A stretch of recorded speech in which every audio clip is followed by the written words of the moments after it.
ರಚಿಸಿದಂತ ಜ್ಞಾನಶತಕ ಗ್ರಂಥದ 52ನೇ ಶ್ಲೋಕ ಇಂದಿನ ಆಧಾರದ ವಿಷಯ ಆಗಿರ್ಬೇಕಲ್ಲಮ್ಮ. 52ನೇದ್ದು. ಇದರ ಹಿಂದಿನ ಸೂತ್ರದಲ್ಲಿ 51ನೇ ಸೂತ್ರದಲ್ಲಿ ಏನ್ ಹೇಳಿದ್ರು ಮಹಾತ್ಮರು ಅಂದ್ರೆ, ಯಾವುದೇ ಕಾರಣದಿಂದಾಗಲಿ ವಿಗ್ರಹಗಳ ಅಂದ್ರೆ ಮೂರ್ತಿಗಳ ಆರಾಧನೆಗೆ ಅವರು ಒಪ್ಪುವುದಿಲ್ಲ ಅನ್ನುವ ಮಾತನ್ನ ಹೇಳ್ತಾ ಬಂದ್ರು. ಈ ಸೂತ್ರದಲ್ಲಿ ಯಾಕೆ ಹೇಳ್ಬೇಕಾಗಿದೆ, ಗುಣ ಸಾಕಾರವಾದ ಮೂರ್ತಿಗಳನ್ನೇ ಆ ಆರಾಧನೆ ಮಾಡಿದಾಗ ಮುಕ್ತಿ ಎನ್ನುವಂಥದ್ದು ಪ್ರಾಪ್ತಿಯಾಗೋದಿಲ್ಲ ಅಂತ ಹೇಳಿ, ಮತ್ತ ಅದು ದುಃಖ ಸ್ವರೂಪ ಅಂತೇನೆ ಹೇಳಿ, ಯಾವಾಗಲೂ ಅದ್ವೈತವೇ ಸುಖ ರೂಪವಾಗಿರತಕ್ಕಂಥದ್ದನ್ನ ತಿಳಿದು ಅದ್ವೈತವನ್ನೇ ನಾವು ಅವಲಂಬಿಸಬೇಕು ಅಂತ ಹೇಳೋದಾಗಿ ಈ ಸೂತ್ರದಲ್ಲಿ ದ್ವೈತತ ದುಃಖಂ ಅದ್ವೈತಂ ಸೌಖ್ಯಂ ಉನ್ಮೇಲತೆ ತತ್ ತಯೋ ಬಾಲಕ ಅಂತ್ಯಂ ಭಜ ರಿಂ ನ ಪಾಠಯಂ ಅದ್ವ ಅನ್ಯ ಪುಂಸು ಭವೇ ಛೇದಕೃತ ರಕ್ಷಣಾತ ಮೋದಕೃತ ಭಕ್ಷಣಾತ ಅಂತ ಹೇಳಿದ್ರು. ಅದರ ಅರ್ಥ ಏನಂದ್ರೆ, ಎಲೈ ಶಿಷ್ಯನೇ ಅಂದ್ರೆ ಸುತ್ತನೆ ಅಂದ್ರೆ ಮಗನೇ ಅಂದ್ರೆ ಶತ್ರುಂಡೆ. ಈ ಭೇದ ರೂಪವಾದ ದ್ವೈತದಿಂದ ಏನಿದೆ ಅಂದ್ರೆ ದುಃಖವೇ ಇದೆ. ಎಲ್ಲಿವರೆಗೂ ನಮ್ಮಲ್ಲಿ ಭೇದ ಇದೆಯೋ ಅಲ್ಲಿವರೆಗೂ ನಮಗೆ ದುಃಖ ಇರ್ತಾವಂತ. ಕಾರಣ ಅಭೇದ ರೂಪವಾದ ಅದ್ವೈತದಿಂದವೇ ಸುಖ. ನಾವು ವಿಚಾರ ಮಾಡಿ ನೋಡಿದ್ರಮ್ಮ, ಹಗಲಿನಲ್ಲಿ ಅಥವಾ ಜಾಗ್ರದಲ್ಲಿ ನಮ್ಮ ಸುತ್ತ ಮುತ್ತ ನಾವು ಭೇದದಿಂದ ಕೂಡಿದ ಹಲವು ಜನರಿರ್ತೀವಿ. ಒಂದೇ ಕುಟುಂಬದಲ್ಲಿ ತಂದೆ ಇರ್ಲಿ, ತಾಯಿ ಇರ್ಲಿ, ಮಗಳು ಇರ್ಲಿ, ಮಗ ಇರ್ಲಿ, ಅಕ್ಕನೇ ಇರ್ಲಿ, ತಂಗಿಯರೇ ಇರ್ಲಿ, ಅವರೆಲ್ಲರೂ ಕೂಡ ನಮ್ಮ ಬಂಧುಗಳೇ, ಇಲ್ಲಂತಲ್ಲ. ಆದರೆ ಒಂದೊಂದು ಪ್ರಸಂಗದಲ್ಲಿ ಅಣ್ಣನಿಂದ ತಮ್ಮಗೆ ದುಃಖ ಆಗ್ತದ, ತಮ್ಮನಿಂದ ಅಣ್ಣನಿಗೆ ದುಃಖ ಆಗಬಹುದು. ಒಂದೊಂದು ಸಲ ಒಡ ಹುಟ್ಟಿದಂತ ತಂಗಿಯಿಂದ ಅಕ್ಕನಿಗೆ ದುಃಖ ಆಗ್ಬೋದು, ಅಕ್ಕನಿಂದ ತಂಗಿಗೆ ದುಃಖ ಆಗಬಹುದು. ಕಾರಣ ಏನಂದ್ರೆ ದ್ವೈತ ಅಂತ. ಅಕ್ಕ ಬೇರೆ, ತಂಗಿ ಬೇರೆ, ತಮ್ಮ ಬೇರೆ, ಅಣ್ಣ ಬೇರೆ ಅಂತ ಇಬ್ಬರು ಇದ್ದಾಗ ಇಲ್ಲಿ ಸುಖ ದುಃಖ ಅನ್ನುವುದು ಆಗ್ತದೆ. ಅವರಿಂದ ಅನುಕೂಲ ಆದಾಗ ಸುಖ ಅನಿಸ್ತದ, ಅನಾನುಕೂಲ ಆದಾಗ ದುಃಖ ಅನಿಸ್ತದ. ಆದ್ರೆ ಇವ್ರು 4 ಜನರು, ಅಣ್ಣನೇ ಇರ್ಲಿ, ತಮ್ಮನೇ ಇರ್ಲಿ, ಅಕ್ಕನೇ ಇರ್ಲಿ, ತಂಗಿನೇ ಇರ್ಲಿ, ಇವರೆಲ್ಲರೂ ಕೂಡ ಜಾಗ್ರಾವಸ್ಥೆಯನ್ನ ದಾಟಿ ಸ್ವಪ್ನಾವಸ್ಥೆಯನ್ನ ದಾಟಿ ನಿದ್ರಾವಸ್ಥೆಗೆ ಹೋದಾಗ ಯಾರಿಂದ ಯಾರಿಗೂ ದುಃಖ ಇಲ್ಲ ಅಲ್ಲಿ. ಯಾರಿಂದ ಯಾರಿಗಂದ್ರೆ ಮೊದಲು ಹೇಳಿದಂತ ಅಣ್ಣನಿಂದ ತಮ್ಮನಿಗೆ ದುಃಖ ಇಲ್ಲ, ತಮ್ಮನಿಂದ ಅಣ್ಣನಿಗೆ ದುಃಖ ಇಲ್ಲ, ಅಕ್ಕನಿಂದ ತಂಗಿಗೆ ದುಃಖ ಆಗಿಲ್ಲ, ತಂಗಿಯಿಂದ ಅಕ್ಕನಿಗೆ ದುಃಖ ಆಗಿಲ್ಲ. ಯಾಕಂದ್ರೆ ಅಲ್ಲಿ ಅದ್ವೈತ ಅಂತ. ನಿದ್ರೆಯಲ್ಲಿ ನಾನು ಒಬ್ಬನೇ ಇದ್ದೇನೆ ವಿನಃ ಆ ನಿದ್ರಾವಸ್ಥೆಯಲ್ಲಿ ಇನ್ನೊಬ್ಬರು ಯಾರು ಇಲ್ಲ. ಅಂದ್ರೆ ಭೇದ ಅಂದ್ರೆ ಒಬ್ಬನಿಗಿಂತ ಇನ್ನೊಬ್ಬರು ಆರ ಅಂತ ಅಂದಾಗ ದುಃಖ ಆಗ್ಬೋದು, ಸುಖ ಆಗ್ಬೋದು. ಇದು ಅನುಭವ ಎಲ್ಲರಿಗೆ ಸ್ವಾನುಭವಕ್ಕಿದೆ. ಕಾರಣ ಅದ್ವೈತದಿಂದನೇ ಆನಂದ ಅಂತ ಅರ್ಥ ಆಯ್ತು ಮೇಡಮ್. ದ್ವೈತದಿಂದ ದುಃಖ, ಜಾಗ್ರಾವಸ್ಥೆಯಲ್ಲಿ ದ್ವೈತ ಅವ, ಬಹಳ ದ್ವೈತ ಅವ, ದುಃಖ. ನಿದ್ರೆಯಲ್ಲಿ ಸುಖ, ಯಾಕಂದ್ರೆ ನಾ ಒಬ್ಬನೇ ಇದ್ದೀನಿ ಜೀವಾತ್ಮ. ಈ ದ್ವೈತ ಅದ್ವೈತಗಳಲ್ಲಿ ಯಾವುದನ್ನೇ ವಿಚಾರ ಮಾಡಬೇಕು ಅಂದ್ರೆ ನಾವು ಅದ್ವೈತವನ್ನೇ ಅನುಭವ ಮಾಡಬೇಕು. ಯಾಕೆ ಮಾಡಬೇಕು ಅಂದ್ರೆ ಈಗ ಮೇಲೆ ಹೇಳಿದ ದೃಷ್ಟಾಂತದಿಂದ ನಾವು ಅರ್ಥ ಮಾಡಬೇಕು. ಓಹೋ, ನಾನು ಒಬ್ಬನೇ ಇದ್ದಾಗ ಮಾತ್ರ ಸುಖ ಆಗ್ತದೆ. ನಿದ್ರೆಯಲ್ಲಿ ಯಾರು ಇಲ್ಲ ಅಂದ್ರೆ ಇನ್ನೊಬ್ಬರು ಆರ ಅನ್ನುವಂತ ಭಾವ ಇಲ್ಲ ಅಲ್ಲಿ. ಅವ್ರಿಲ್ಲ ಅಂತ ಅರ್ಥ ಅಲ್ಲ, ಆದ್ರೆ ಭಾವ ಇಲ್ಲ ಅಲ್ಲಿ. ಅದಕ್ಕೆ ಎಲ್ಲರಿಗೆ ಆನಂದ ಅಂದ್ರೆ ಪಾರಮಾರ್ಥದಲ್ಲಿ ಕೂಡ ದ್ವೈತವಾದಿಗಳು, ಭೇದವಾದಿಗಳು ಮಾರ್ಗ ಏನು ಇದ್ದಾವೆ ಅಂದ್ರೆ ಎಲ್ಲವೂ ದುಃಖದ ಮಾರ್ಗಗಳು. ಆ ಮಾರ್ಗಗಳಿಂದ ಸುಖ ಆಗೋದಿಲ್ಲ. ಅದಕ್ಕೆ ಹೇಗೆ ಅನ್ನುವಂತ ವಿಚಾರವನ್ನ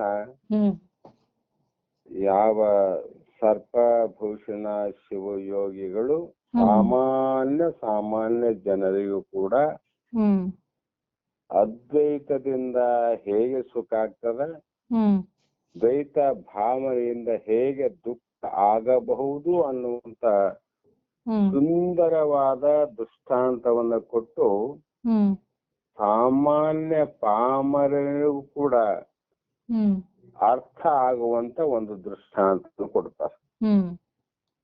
ಅದು ಏನಂದ್ರೆ ದಾರಿಯ ಬುದ್ಧಿ ಅಂತ. ಕಾರಣ ಪರಮಾತ್ಮನು, ನಾವು ದ್ವೈತ ಅಂದ್ರೆ ಏನ್ ಅರ್ಥ ಮಾಡಬೇಕು ಇಲ್ಲಿ ಅಂದ್ರೆ ಅಕ್ಕ ತಂಗಿ ಅಣ್ಣ ತಮ್ಮ ಅಂತ ಅರ್ಥ ಅಲ್ಲ. ಇಲ್ಲಿ ಪರಮಾತ್ಮನ ಬೇರೆ, ನಾನು ಬೇರೆ ಎಂಬ ಭೇದ ರೂಪವೇ ದ್ವೈತ. ಏಕಂ ಏವಂ ಅದ್ವೈತಂ ಪರಬ್ರಹ್ಮನಲ್ಲಿ ನಾನು ಬೇರೆ, ಪರಮಾತ್ಮನ ಬೇರೆ ಎನ್ನುವಂತ ಭಾವವೇ ನಮಗೆ ದುಃಖಕ್ಕೆ ಕಾರಣವಾದದ್ದು. ಮತ್ತೆ ಈಗ ಆನಂದ ಸುಖ ಯಾವಾಗ ಆಗ್ತದಂದ್ರೆ ಪರಮಾತ್ಮನಿಗೂ ನನಗೂ ಬೇರೆ ಇಲ್ಲ ಎನ್ನುವ ಅದ್ವೈತದಿಂದ ಪರಮಾನಂದ ಪ್ರಾಪ್ತಿ ರೂಪ ಮುಕ್ತಿಯು ನಮಗೆ ಲಭಿಸುತ್ತವೆ. ಪರಮಾತ್ಮ ನಾನು ಎನ್ನುವಂತ ಭಾವ ಅಂದ್ರೆ ಏನ್ ಮಾಡ್ಬೇಕಂದ್ರೆ ಪರಮಾತ್ಮ ಬೇರೆಲ್ಲ, ನಾನು ಬೇರೆ. ಆ ಜ್ಞಾನ ಆದಾಗ ನಮ್ಮ ದುಃಖ ನಿವೃತ್ತಿ ಆಗ್ತಾವ. ನಿದ್ರೆಯಲ್ಲಿ ಅಕ್ಕ ತಂಗಿ ಅಣ್ಣ ತಮ್ಮನ್ನ ಬಿಟ್ಟಾಗ ನಿದ್ರೆಯಲ್ಲಿ ಹೇಗೆ ಆನಂದ ಆಗ್ತದೋ ಅದರಂತೆ ಇಲ್ಲಿ ಪರಮಾತ್ಮ ಬೇರೆ, ನಾನು ಬೇರೆ ಅನ್ನುವಂತ ಭಾವವನ್ನು ಬಿಟ್ಟಾಗ ನಮಗೆ ಅತ್ಯಂತ ದುಃಖ ನಿವೃತ್ತಿ, ಪರಮಾನಂದ ಪ್ರಾಪ್ತಿ ರೂಪ ಸುಖ ಆಗ್ತದೆ. ಅರ್ಥಾತ್ ಪರಮಾತ್ಮ ನಾನು ಬೇರೆ ಎಲ್ಲ ಅಂದಾಗ ಪರಮಾತ್ಮನಿಗೂ ದುಃಖ ಇಲ್ಲ, ನನಗೂ ದುಃಖ ಇಲ್ಲ. ಪರಮಾತ್ಮನಿಗೂ ಕೂಡ ಜನನಿಲ್ಲ, ನನಗೂ ಜನನಿಲ್ಲ. ಪರಮಾತ್ಮನಿಗೆ ಮರಣ ಇಲ್ಲ, ನನಗೂ ಮರಣ ಇಲ್ಲ ಅಂದಾಗ ಆ ಮರಣ ದುಃಖ ನಿವೃತ್ತಿ ಆಗ್ತದೆ. ಹಗಲಲ್ಲೇ ಜಗಳವಾಡದ ಭಾವಗಳು ನಿದ್ರೆಯಲ್ಲಿ ಹೆಂಗ ಮರೆಯಾಗ್ತಾವೋ ಹಗತ್ತೆಲ್ಲ ನಾವು ಜಗಳಾಡಿರ್ತೀವಿ ಯಾವುದೋ ಪ್ರಸಂಗಕ್ಕಾಗಿ. ಬಹಳ ದುಃಖ ಅಂತ ಮನಸ್ಸಿಗೆ ಭಾರ ಆಗ್ತದ, ಒಜ್ಜೆ ಆಗ್ತದ. ಮನುಷ್ಯನಿಗೆ ನಾನಾ ತರದ ಯೋಚನೆಗಳು ಉತ್ಪತ್ತಿ ಆಗ್ತಾವ. ಹೇಗೆ ಹೀಗಾಯ್ತು, ಯಾಕಾಯ್ತು, ಆಗಬಾರ್ದಾಗಿತ್ತು. ಅಷ್ಟೆಲ್ಲೂ ಕೂಡ ನಡೆದ ಘಟನೆಗಳು ನಿದ್ರೆಯಲ್ಲಿ ಕಣ್ಮರೆ ಆಗ್ತಾವಮ್ಮ. ಕಣ್ಮರೆ ಆಗ್ತಾವ ಅಂದ್ರೆ ಅವರು ಇಲ್ಲ, ಅವರ ಮಾತುಗಳು ಇಲ್ಲ ಅಲ್ಲಿ. ಜಾಗೃತದಲ್ಲಿ ಅವರಾಡದ ಮಾತು, ನಾನಾಡದ ಮಾತು, ಅವರ ಆಡಿದ ಈ ಬೇರೆ ಬೇರೆ ಶಬ್ದಗಳು ಯಾವ ಇಲ್ಲದೆ ಕಾರಣಕ್ಕಾಗಿ ನಿದ್ರೆಯಲ್ಲಿ ಹಂಗಾಗ್ತದೆ. ಅದರಂತೆ ಜ್ಞಾನಿಗಳಿಗೆ ಮುಮುಕ್ಷುಗಳಿಗೆ ಶಿವ ಬೇರೆ ನಾನು ಬೇರೆ ಎನ್ನುವಾಗ ನನಗೆ ಜನನ ಉಂಟು ಮರಣ ಉಂಟು ಅನ್ನುವಂತ ಭಾವ ಆಗ್ತದೆ.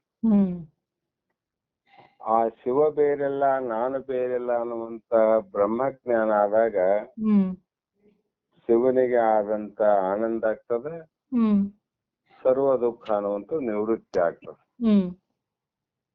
ಅದಕ್ಕಾಗಿ ಶ್ರುತಿ ಮತ್ತು ಸ್ಮೃತಿಗಳು, ಶ್ರುತಿ ಅಂದ್ರೆ ವೇದಗಳು, ಸ್ಮೃತಿ ಅಂದ್ರೆ ಆ ಪರಮಾತ್ಮ ನುಡಿದಂತ ವೇದಗಳನ್ನ ತಮ್ಮ ತಲೆಯಲ್ಲಿ ಇಟ್ಟುಕೊಂಡು ಅದರ ಅನುಭವವನ್ನ ಪಡೆದುಕೊಂಡು ಜಗತ್ತಿನ ಕಲ್ಯಾಣಕ್ಕಾಗಿ ಋಷಿಗಳು ವೇದಗಳನ್ನ ತಲೆಯಲ್ಲಿ ಇಟ್ಟುಕೊಂಡು ಅದಕ್ಕೆ ತಮ್ಮದೇ ಆದ ಪ್ರಮಾಣಗಳನ್ನ ದೃಷ್ಟಾಂತಗಳನ್ನ ಬೆರಕೆ ಮಾಡಿ ಸಾಮಾನ್ಯ ಜನರಿಗೂ ಅರ್ಥ ಆಗಲಿ ಅಂತಕ್ಕಂತ ಋಷಿ ಮುನಿಗಳು ಅವು ಸ್ಮೃತಿ ವಾಕ್ಯಗಳು. ಶ್ರುತಿ ಅಂದ್ರೆ ವೇದ ವಾಕ್ಯ, ಸ್ಮೃತಿ ಅಂದ್ರೆ ಋಷಿಗಳ ವಾಕ್ಯ. ವೇದದಲ್ಲಿ ಮಂತ್ರ ಅಂತ ಬರೆದಿರ್ತಾರೆ, ಋಷಿಗಳ ವಾಣಿಗೆ ಶ್ಲೋಕ ಅಂತ ಬರ್ತಾರೆ. ನಾವು ವೇದ ವಾಕ್ಯ ಯಾವುದು, ಸ್ಮೃತಿ ವಾಕ್ಯ ಯಾವುದು ಅಂತ ಎಲ್ಲಾದ್ರೂ ಗ್ರಂಥವನ್ನು ನೋಡುವಾಗ ಮಂತ್ರ ಅಂತ ಬರುತ್ತಂದ್ರೆ ಅದು ವೇದ ವಾಕ್ಯ, ನೇರವಾಗಿ ಭಗವಂತನ ವಾಣಿ. ಶ್ಲೋಕ ಅಂತ ಬರದಲ್ಲಿ ಅದನ್ನ ಅನುಭವ ಮಾಡಿ ಅನುಭವಿಸುವಂತ ಋಷಿಗಳ ವಾಕ್ಯ ಅಂತ. ಇದು ಚರಮ ಸಿದ್ಧಾಂತ. ಚರಮ ಅಂದ್ರೆ ತೊಗಲಂತ ಅರ್ಥ ಅಲ್ಲ, ಇದು ಚರಮ ಅಂದ್ರೆ ಕೊನೆಯ ಸಿದ್ಧಾಂತ, ಅಂತಿಮ ಸಿದ್ಧಾಂತ, ಅಂತಿಮ ನಿರ್ಣಯ ಅಂತ ಹೇಳಿದಂಗೆ. ಈ ಸಿದ್ಧಾಂತವನ್ನ ಈ ಒಂದು ಗ್ರಂಥಕರ್ತರಾದ ಸರ್ಪಭೂಷಣ ಶಿವಯೋಗಿಗಳು ಒಂದು ಸಾಮಾನ್ಯ ದೃಷ್ಟಾಂತವನ್ನ ಕೊಟ್ಟು ದ್ವೈತದಿಂದ ಹೇಗೆ ದುಃಖ ಆಗ್ತದೆ, ಅದ್ವೈತದಿಂದ ಹೇಗೆ ಸುಖ ಪ್ರಾಪ್ತಿ ಆಗುತ್ತದೆ ಎನ್ನುವುದನ್ನ ಈ ದೃಷ್ಟಾಂತ ಮುಖಾಂತರ ತಿಳಿಸ್ತಾರೆ. ಆ ದೃಷ್ಟಾಂತ ಅಂದ್ರೆ ಏನು ಅಂದ್ರೆ, ಒಬ್ಬ ದಾರಿಯನ್ನ ಹಿಡಿದುಕೊಂಡು ಹೋಗುವ ವ್ಯಕ್ತಿ ಆಗಲಿ, ಪ್ರವಾಸಕ್ಕ ಹೋಗ್ಬೇಕಂತ ಒಬ್ಬ ವ್ಯಕ್ತಿ ತಲೆಯ ಮೇಲೆ ಅಥವಾ ಬುತ್ತಿಯನ್ನ ಕಟ್ಟಿಕೊಂಡು ತಲೆಯ ಮೇಲೆ ಹೊತ್ತುಕೊಂಡು ಆತ ಪ್ರವಾಸವನ್ನ ಹೊರಡೋದಕ್ಕಾಗಿ ನಡಿತಾ ನಡಿತಾ ನಡಿತಾ ಹೋಗ್ತಿರ್ತ. ಅವಾಗ ಏನಾಗ್ತದ ಅಂದ್ರೆ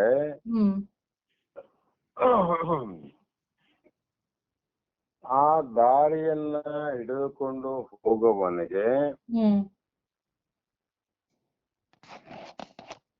ಬುತ್ತಿ ತನ್ನ ತಲೆ ಮೇಲೆ ಇದೆ. ಬುತ್ತಿ ತನ್ನ ತಲೆ ಮೇಲೆ ಇದೆ ಅಥವಾ ಕೈಯಲ್ಲಿ ಇದೆ. ಎಲ್ಲಿವರೆಗೂ ಆ ಬುತ್ತಿ ಕೈಯಲ್ಲಿದೆಯೋ ಕೈಗೆ ದುಃಖ ಆಗ್ತದೆ. ಬಹಳ ತಿಳ್ಕೊಂಡು ಹೋದ್ರೆ ಕೈ ನೋಯಿಸ್ತಾವ. ಬಹಳ ಹೊತ್ತು ತಲೆ ಮೇಲೆ ಹೊತ್ತುಕೊಂಡಿದ್ರೆ ತಲೆ ಕೂಡ ಭಾರ ಆಗ್ತದೆ. ಅವಾಗ ಏನ್ ಮಾಡ್ತೀವಿ ಅಂದ್ರೆ ತಲೆ ಮೇಲೆ ಇದ್ದದನ್ನ ಕೈಯಲ್ಲಿ ತಗೊಂತೀವಿ. ಕೈ ಭಾರ ಆದ್ರೆ ಮತ್ತೆ ತಲೆ ಮೇಲೆ ಇಡ್ತೇವಿ. ಇದೆಲ್ಲ ನಡೀತಕ್ಕಂತ ಕ್ರಿಯೆ. ಯಾಕಂದ್ರೆ ತಾನೇ ಊಟ ಮಾಡುವಂತ ಬುತ್ತಿ ತನ್ನ ಕೈಯಲ್ಲಿ ತಲೆ ಮೇಲೆ ಇದ್ದಾಗ ಆತನಿಗೆ ದುಃಖ ಆಗ್ತದ. ದುಃಖ ಆಗ್ತದ ಎಲ್ಲಿವರೆಗೆ ಅಂದ್ರೆ ಆ ಬುತ್ತಿಯನ್ನ ತಾನು ಊಟ ಮಾಡದೆ ಕೈಲಿದ್ದ ಬುತ್ತಿ ಅಥವಾ ತಲೆಯ ಮೇಲಿದ್ದಂತ ಬುತ್ತಿಯನ್ನ ಎಲ್ಲಿವರೆಗೂ ತಾನು ಉಂಡದೇ ಇರುವನು ಅಲ್ಲಿಯವರೆಗೂ ಬುತ್ತಿ ಭಾರವಾಗಿ ಕಾಣ್ತದ. ನಮ್ಗೆ ಭಾರ ಆಗುತ್ತಲ್ಲ. ಬುತ್ತಿ ಚೀಲ ಟಿಫಿನ್ ಕ್ಯಾರಿಯರ್ ಇದೆ, ಸ್ವಲ್ಪ ತಗೊಳ್ರಿ ಬಹಳ ಭಾರ ಇದೆ ಅಂತೀವಿ. ಇನ್ನೊಂದು ಅಂತ ಹೇಳ್ತೀವಿ ನಾವು ಸಹಜವಾಗಿ. ಆದ್ರೆ ಇದರಂತೆ ಆ ನೆತ್ತಿಯ ಮೇಲೆ ಹೊತ್ತುಕೊಂಡ ಪ್ರಯಾಣ ಮಾಡುತ್ತಿರುವ ದಾರಿಕೂರನು ಆ ಬುತ್ತಿಯನ್ನ ಉಣ್ಣದೆ ಎಲ್ಲಿಯವರೆಗೆ ಅದನ್ನು ರಕ್ಷಣೆ ಮಾಡುತ್ತಾನೋ ಅಲ್ಲಿಯವರೆಗೂ ಆ ದುಃಖ ನಮ್ಗಿರ್ತದೆ. ಭಾರ ದುಃಖ ನಮ್ಗೆ ತಪ್ಪಂಗಿಲ್ಲ. ಯಾವಾಗ ಆ ಬುತ್ತಿಯನ್ನ ಊಟ ಮಾಡುವನು ಆವಾಗ ಆ ಬುತ್ತಿ ಏನಾಯ್ತಂದ್ರೆ ಹೊರಗೆ ಇದ್ದಾಗ ದುಃಖ ಕೊಡ್ತು, ಒಳಗ್ ಹೋದಾಗ ಆನಂದ ಆಯ್ತು ಮೇಡಮ್. ಊಟ ಮಾಡಿದಾಗ ಆನಂದ ಆಗ್ತಿರ್ರಿ. ಅಂದ್ರೆ ಅದರಲ್ಲಿ ಹಸಿವೆಯನ್ನ ತಣಿಸುವಂತ, ಪ್ರತಿಯೊಬ್ಬರ ಹಸಿವೆಯನ್ನ ತಣಿಸುವಂತ ತಾಕತ್ತಿದೆ ನಾವು ಊಟ ಮಾಡುವಂತ ಬುತ್ತಿಯ ಮೇಲೆ. ಆದ್ರೆ ಅದೇ ಬುತ್ತಿ ಹೊರಗಿದ್ದಾಗ ದುಃಖ ಕೊಡ್ತೀವಿ ನಮ್ಮ. ಒಳಗಡೆ ಹೋದಾಗ ಆನಂದ ಕೊಟ್ಟ ಬುತ್ತಿನೇ ಹೊರಗಡೆ ಇದ್ದಾಗ ನಮ್ ದುಃಖ ಕೊಡ್ತಾರೆ. ಕಾರಣ ಬುತ್ತಿ ಬೇರೆದೆ, ತಲೆ ಬೇರೆದೆ, ದ್ವೈತ ಇದೆ. ತಲೆನೇ ಬೇರೆ, ಬುತ್ತಿನೇ ಬೇರೆ. ಈ ದ್ವೈತದಿಂದ ಏನಾಯ್ತ್ರಿ, ನಮಗ ಸುಖವನ್ನ ಕೊಡುವಂತ ಬುತ್ತಿನೇ ದುಃಖ ಕೊಡ್ತು. ಆದ್ರೆ ಅದು ನಾವು ಊಟ ಮಾಡಿದ್ಮೇಲೆ ನಮಗೇನಾಯ್ತ್ರಿ, ಸುಖ ಆಯ್ತಿಲ್ಲ. ಕಾರಣ ಈ ಒಂದೇ ಆಯ್ತಂತ. ಆ ಬುತ್ತಿ ನಮ್ಮ ಹೋದ್ಮೇಲೆ ಒಂದೇ ಆಯ್ತು ನೋಡಿ. ದ್ವೈತ ಇಲ್ಲ, ಎರಡೆಲ್ಲಿ ಈಗ. ಇಲ್ಲಿವರೆಗೂ ಬುತ್ತಿ ಬೇರೆ, ನಾನು ಬೇರೆ. ಈಗ ಬುತ್ತಿ ಇಲ್ಲ, ತಾನೊಬ್ಬನೇ ಅನ. ಅದೇ ರೀತಿ ಯಾವಾಗ ಊಟ ಮಾಡುವನು ಆವಾಗ ಅಭೇದವಾಗುವನು. ಆಗ ಹಸಿವಿನ ದುಃಖ ನಿವೃತ್ತಿ. ಕತ್ತಿಗೂ ಭಾರ ಆಗಿತ್ರಿ, ಕೈಗೂ ಭಾರ ಆಗಿತ್ತು. ಮತ್ತೆ ಒಳಗಡೆ ಹಸಿವಿನಿಂದ ಮನಸ್ಸು ಕೂಡ ದುಃಖ ಆಗಿತ್ತು ನೋಡ್ರಿ. ಬುತ್ತಿ ಅಲ್ಲಿಲ್ಲಂತಲ್ಲ, ಬೇರೆ ಯಾರು ನೋಡ್ರಿ, ಹೊರಗಾಲ. ಹೊರಗಿದ್ದಾಗ ದುಃಖನ ಆಯ್ತು, ಒಳಗನು ದುಃಖ ಇತ್ತು, ಹಸಿವು. ಅದು ಈ ಊಟ ಮಾಡಿದಾಗ ಹೊರಗುನು ಕೂಡ ದುಃಖ ಇಲ್ದಂಗಾಯ್ತು, ಒಳಗಡೆ ಹಸಿವಿನ ದುಃಖ ಕೂಡ ನಿವೃತ್ತಿ ಆಯ್ತು. ಅದೇ ಪ್ರಕಾರವಾಗಿ ಇದು ಲೋಕ ಅನುಭವವಲ್ಲವೇ? ಇದು ಪ್ರತಿಯೊಬ್ಬರಿಗೆ ಅನುಭವ ತರ್ತಕ್ಕಂತ ಮಾತ್ರ ಇದು. ಅದಕ್ಕೆ ಪರಮಾತ್ಮನು ನನಗೆ ಬೇರೆಯಾಗಿದ್ದಾನೆ, ಅವನು ರಕ್ಷಕನು, ನಾನು ಶಿಕ್ಷಕ. ಅವನು ನನ್ನನ್ನ ರಕ್ಷಣೆ ಮಾಡುವಂತವನು ಪರಮಾತ್ಮ. ಪರಮಾತ್ಮ ಕೊಟ್ಟಂತ ಶಿಕ್ಷೆಗಳನ್ನ ಅನುಭವಿಸತಕ್ಕಂತ ನಾನು ಜೀವಾತ್ಮ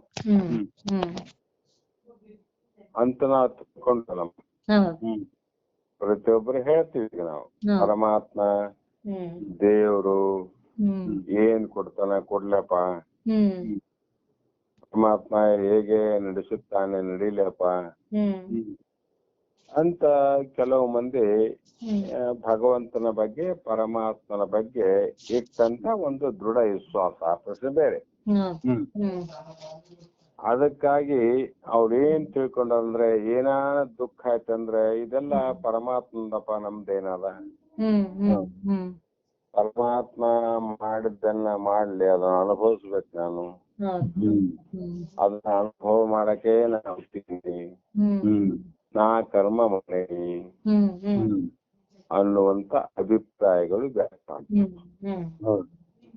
ಇಷ್ಟೇ ಅಲ್ಲದೆ ಇಷ್ಟಾದ್ರೂ ಸರಿ ಹೋಗುತ್ತೆ, ಅಂತ ದುಃಖ ಏನಾಗ್ತದಿಲ್ಲ. ಇದೊಂದು ಏನ್ ಉತ್ಪತ್ತಿ ಆಯ್ತಂದ್ರೆ ಪರಮಾತ್ಮ ಅಭಾವ ಅಂತ, ನಾನು ಭವ. ಭವ ಅಂದ್ರೆ ಹುಟ್ಟಿದವನು, ಅಭವ ಅಂದ್ರೆ ಹುಟ್ಟಲಾರದವನು. ಪರಮಾತ್ಮ ಹುಟ್ಟಲಾರದವನು, ನಾನು ಹುಟ್ಟಿದವನು. ನನ್ನನ್ನ ಆ ಪರಮಾತ್ಮ ಯಾಕೆ ಹುಟ್ಟಿಸಬೇಕಾಗಿತ್ತು? ನಾನೇನು ಪಾಪ ಮಾಡಿದ್ದೆ, ನಾನೇನು ಪರಮಾತ್ಮ ಕೆಟ್ಟದ್ದು ಮಾಡಿದೆ ಅಂತ ಹಲವು ರೀತಿಯ ಭಾವಗಳು ಉತ್ಪತ್ತಿ ಆಗ್ತವೆ. ಇದು ಅಲ್ಲದೆ ಇನ್ನೂ ಕೆಲವು ಭಾವಗಳು ಉತ್ಪತ್ತಿಯಾಗಿ ದುಃಖ ಕೊಡ್ಲಿಕ್ಕೆ ಕಾರಣ ಏನು ಅಂದ್ರೆ ಭೇದ ರೂಪ ಭೀತಮತಿ. ನಮಗ ಭೇದ ಅದ. ಏನ್ ಭೇದ ಅಂದ್ರೆ ಪರಮಾತ್ಮ ಬೇರೆ, ನಾನು ಬೇರೆ, ದೇವರು ಬೇರೆ, ನಾನು ಬೇರೆ ಅನ್ನುವ ಈ ಭೇದತೆಯೇ ಎಲ್ಲಿಯವರೆಗೂ ಇರುತ್ತದೆಯೋ ಅಲ್ಲಿಯವರೆಗೂ ಜನನ ಮರಣ ರೂಪ ದುಃಖವೂ ಇರುತ್ತದೆ. ತಿಳ್ಕೋಬೇಕು ನಾವು ಇಷ್ಟೇ. ಅದಕ್ಕ ಅಭೇದ ದರ್ಶನಂ ಜ್ಞಾನಂ. ಜ್ಞಾನ ಅಂತ ಯಾವ್ದಕ್ ಹೇಳ್ಬೇಕಂದ್ರೆ ಉಪನಿಷತ್ತುಗಳು ಹೇಳ್ತಾವ ಅಭೇದ ದರ್ಶನಂ ಜ್ಞಾನಂ. ಆ ಜ್ಞಾನ ನಮಗ ಪ್ರಾಪ್ತಿ ಆದಾಗ ಮೋಕ್ಷದ ಆನಂದ ಅಥವಾ ಪರಮಾನಂದ ಆಗ್ತದೆ. ಅದು ಆಗದೆ ಇರುವವರೆಗೂ ಈ ಜನನ ಮತ್ತು ಮರಣ ರೂಪ ಕಷ್ಟಗಳು ನಮಗ ತಪ್ಪೋದಿಲ್ಲ ಅಂತ. ನಮಗ ತಪ್ಪೋದು ಹೇಗಾದ್ರೂ ಇರ್ಲಿ, ಜಗತ್ತಿನ ಕೆಲವು ಸಂಬಂಧಗಳಲ್ಲಿ ಮರಣ ಅನ್ನುವಂಥದ್ದು ಆದಾಗ ಎಷ್ಟೋ ದುಃಖ ಪಡ್ತೀವಿ ನಾವು. ಮರಣ ಸತ್ರು ಅಂದ್ರೆ ದುಃಖ ಬಂತ ನೋಡ್ರಿ. ಇದ ಬೇರೆಯವ್ರಿಗೆ ಸತ್ತಾಗನೆ ಇಷ್ಟು ದುಃಖ ಆಗ್ತದ ನಮ್ಗಂದ್ರೆ ನಾನು ಸಾಯುತ್ತೇನೋ ಅಂತ ಭಾವ ಇದ್ದಾಗ ಇವನಿಗೆ ಆನಂದ ಎಲ್ಲಿ ಆಗ್ತದೆ? ಆನಂದ ಆಗೋದಿಲ್ಲ ಅಂತ. ಯಾಕಾಗೋದಿಲ್ಲ ಅಂದ್ರೆ ಜಗತ್ತಿನಲ್ಲಿ ತನ್ನ ಮೇಲೆ ತಾನು ಪ್ರೇಮ ವಿನಃ ತನ್ನ ಮೇಲೆ ಇದ್ದಷ್ಟು ಪ್ರೇಮ ಇನ್ನೊಬ್ಬ ಮೇಲೆ ಇರುವುದಿಲ್ಲ. ಸುಮ್ಮನೆ ನಟನೆ, ಜಗತ್ತಿನ ಒಂದು ನಟನೆ.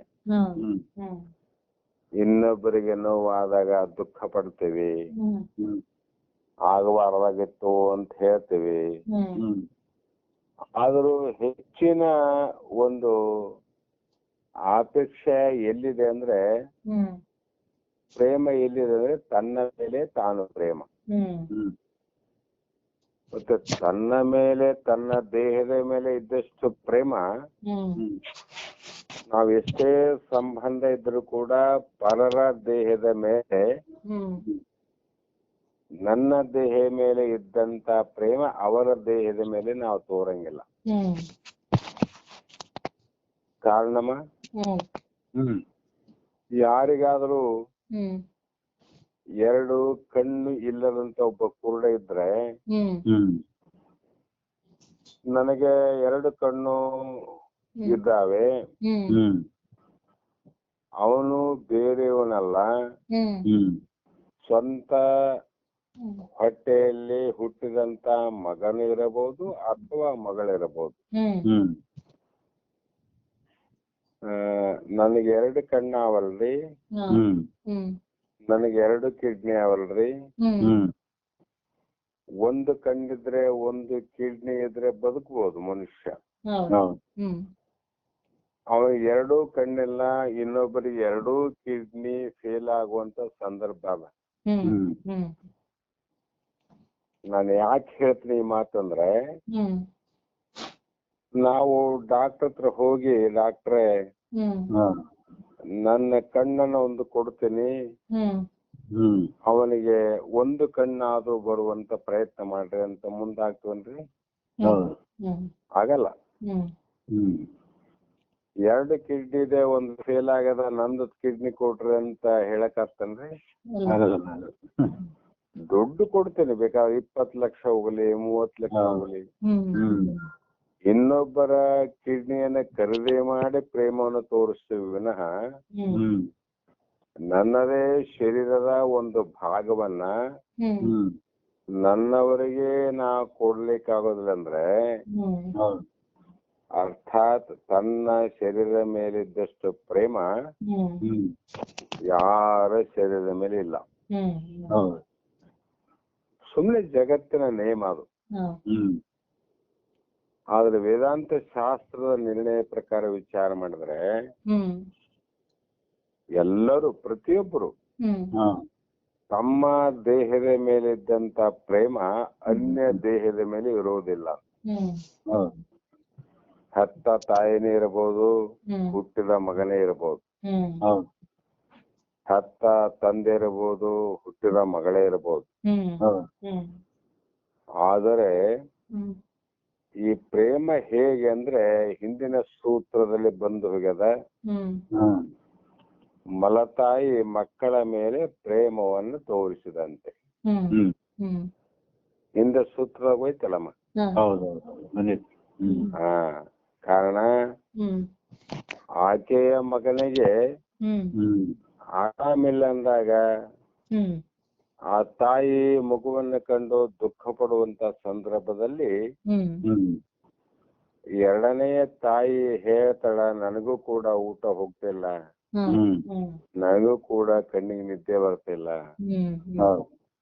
ಬಾಯಲ್ಲಿ ಹೇಳೋದು, ಕಣ್ ತುಂಬ ನಿದ್ದೆ ಮಾಡೋದು, ಹೊಟ್ಟೆ ತುಂಬ ಊಟ ಮಾಡೋದು. ಯಾಕೆ ಅಂದ್ರೆ ಮಲತಾಯಿ ಅಂತ.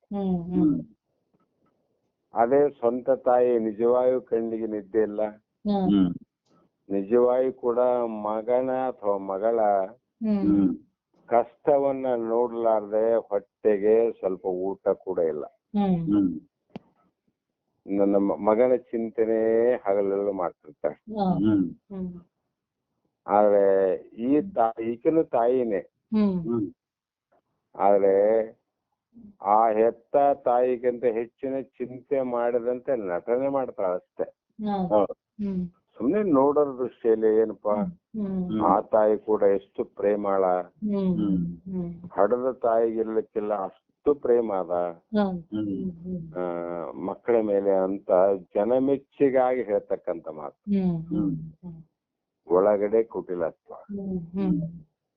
ಅದ್ರಂಗ ಇಲ್ಲಿ ಕೂಡ ಏನಮ್ಮಂದ್ರೆ ನಮ್ಮ ಶರೀರ ಇಂಥ ಶರೀರ ಒಂದು ಇಂದ್ರಿಯಗಳ ಎರಡರಲ್ಲಿ ಒಂದನ್ನು ಕೊಟ್ರೆ ಬದುಕ್ತಾನ, ಸಾಯೋದಿಲ್ಲ ಅವನು. ಅಂಥದ್ದೇ ಒಂದು ಕೊಟ್ಟು ನಮ್ಮ ಮಕ್ಕಳನ್ನೇ ನಾವು ಉಳಿಸಿಕೊಳ್ಳಲಿಕ್ಕೆ ಆಗಲಾರದಷ್ಟು ನಾವು ದೇಹದ ಮೇಲೆ ಪ್ರೇಮ ಇಟ್ಕೊಂಡಿವಿ. ಹೌದಿಲ್ಲ? ಮತ್ತೆ ಇಂಥ ದೇಹನೇ ಮರಣ ಅಂದ್ರೆ ಸಾವು ಬರ್ತದಂದ್ರೆ ಇವನಿಗೆ ಆನಂದ ಯಾವಾಗ ಆತ್ರಿ? ಯಾವಾಗ ಆತ್ರಿ? ಶರೀರ ಹೋಗ್ತದಲ್ಲ. ಬದುಕಿದ್ದು ಒಂದು ಇಂದ್ರಿಯ ಕೊಟ್ರೆ ನಾ ಸಾಯ್ತೀನಿ ಅನ್ನೋವನಿಗೆ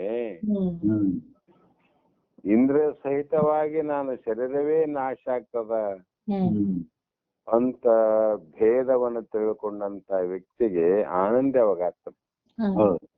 ಆಗೋದಿಲ್ಲ.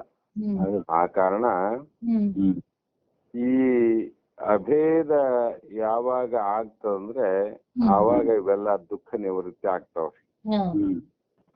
ಅದಕ್ಕೆ ಏನ್ ತಿಳಿಬೇಕಾಗ್ಯದ ನಾವು ಅಂದ್ರೆ ಆ ಪರಮಾತ್ಮನಿಗೂ ನನಗೂ ಕಿಂಚಿತ್ತಾದರೂ ಭೇದವಿಲ್ಲೆಂಬ ಅದ್ವೈತ ಭಾವನೆ ಅಂತ. ಸ್ವಲ್ಪ ಆದ್ರೂ ಕೂಡ ನಮಗೆ ಪರಮಾತ್ಮಗೂ ಮತ್ತು ನನಗೂ ಭೇದ ಇಲ್ಲ ಅಂತ ತಿಳ್ಬೇಕು ನೋಡ್ರಿ. ಕರೆಕ್ಟ್. ಪರಮಾತ್ಮನಿಗೂ ನನಗೂ ಭೇದ ಇಲ್ಲ ಅಂದಾಗ ಅಂಥ ಜ್ಞಾನ ಯಾವಾಗ ನಮಗ ದೃಢವಾಗಿ ಅಳವಡುತ್ತದೆಯೋ ಆವಾಗ ಏನಾಗ್ತದ್ರಿ ಅಂದ್ರೆ ನಮಗ ದುಃಖ ನಿವೃತ್ತಿ ಆಗ್ತದ. ಯಾವ ದುಃಖ ರೀ? ಜನನ ಮರಣ ರೂಪ ದುಃಖ. ಈ ಪ್ರಾಪಂಚಿಕವಾಗಿ ಲೌಕಿಕವಾಗಿ ಬರುವಂತ ದುಃಖ ಇವು ಸಾಮಾನ್ಯ ದುಃಖ ರೀ. ಇದೇ ಸಾಮಾನ್ಯ ದುಃಖ. ಹಸಿವಾದಾಗ ಮನುಷ್ಯನಿಗೆ ಸ್ವಲ್ಪ ಹೊತ್ತು ದುಃಖ ಆಗ್ತದ, ಊಟ ಮಾಡಿದಾಗ ಆನಂದ ಆಗ್ತದ. ಒಂದು ತಿಂಗಳ ಒಂದು ವರ್ಷದಲ್ಲಿ ಸ್ವಲ್ಪ ದುಡ್ಡಿನ ಅಭಾವದಾಗ ದುಃಖ ಅನಿಸ್ತದ. ಮತ್ತೆ ಒಂದು ತಿಂಗಳಲ್ಲಿ ಯಾವುದೋ ರೂಪದಲ್ಲಿ ಬಂದು ಸೇರಿದಾಗ ಸುಖ ಅನಿಸ್ತಾವ. ಇವೆಲ್ಲ ಶಾಶ್ವತವಾದಂತ ಸುಖ ಅಲ್ಲ, ಶಾಶ್ವತವಾದ ದುಃಖ ಅಲ್ಲ. ಯಾಕಲ್ರಿ ಅಂದ್ರೆ ಇವೆಲ್ಲವೂ ಕೂಡ ಒಂದು ಸಮಯದಲ್ಲಿ ದುಃಖ ಕೊಡ್ತಾವ, ಇನ್ನೊಂದು ಸಮಯದಲ್ಲಿ ಸುಖ ಕೊಡ್ತಾವ. ಊಟ ಮಾಡ್ಲಾರ್ದಾಗ ದುಃಖ ಕೊಡ್ತು, ಊಟ ಮಾಡಿದ್ರೆ ಸುಖ ಕೊಡ್ತು.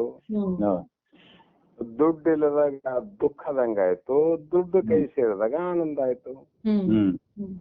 ಅಂದ್ರೆ ಇವು ಯಾವಾಗಲೂ ಖಾಯಮ್ಮಾಗಿ ಇರೋವಲ್ಲ ಅಂತ. ಖಾಯಮ್ಮಾಗಿ ಇರೋದಿಲ್ರಿ. ಯಾವನ್ನ ವಿಚಾರ ಮಾಡ್ರಿ, ಯಾವ ಖಾಯಂ ಅಲ್ಲ ಇವು. ಆದರೆ ಜನನ ಮತ್ತು ಮರಣ ರೂಪ ಅನ್ನುವಂಥದ್ದು ಪ್ರತಿ ದೇಹಕ್ಕೂ ಕೂಡ ಖಾಯಂ ಇದೆ.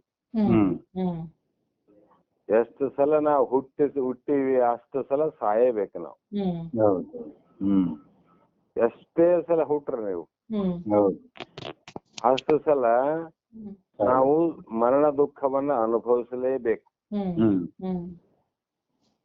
ಮತ್ತೆ ಈಗ ಈ ಶಾಸ್ತ್ರಗಳನ್ನ ಕೇಳಿ ಗುರುವಿನ ಅನುಭವವನ್ನ, ಶ್ರುತಿಗಳ ಅನುಭವವನ್ನ ಪಡ್ಕೊಂಡ ಮೇಲೆ ಏನ್ರಿ ನಾವು ಸಾಯಂಗಿಲ್ಲ ಏನಂದ್ರೆ ನಾವು ಸಾಯ್ತೀವಿ. ಆದರೆ ಸಾವನ್ನ ನಾವು ಸಾಕ್ಷಿ ರೂಪವಾಗಿ ನೋಡುತ್ತೇವೆ ವಿನಃ ನಾನು ಇರುವವನು ದೇಹ ಇರಲಾರದು. ಆತ್ಮಜ್ಞಾನದಿಂದ ಏನಾಗ್ತಂದ್ರೆ ನನಗೆ ಸಾವಿಲ್ಲ, ದೇಹಕ್ಕೆ ಸಾವು ತಪ್ಪಿದ್ದಲ್ಲ. ಕಾರಣ ಕೆಲವೊಂದು ಕಡೆ ಕೆಲವು ವಿಶ್ವಾಸಗಳು ಇರ್ತವೆ, ವಿಶ್ವಾಸ ಶ್ರದ್ಧಾ ಅಂತ ವಿಶ್ವಾಸಕರು ಕೆಲವೊಂದು ಕ್ಷೇತ್ರದಲ್ಲಿ ಮನೆಗಳಲ್ಲಿ ಈಗ ರಾಯಚೂರ್ಲಾಗ್ಲಿ ಬೆಂಗಳೂರಾಗ್ಲಿ ದೊಡ್ಡ ದೊಡ್ಡ ಪಟ್ಟಣಗಳಲ್ಲಿ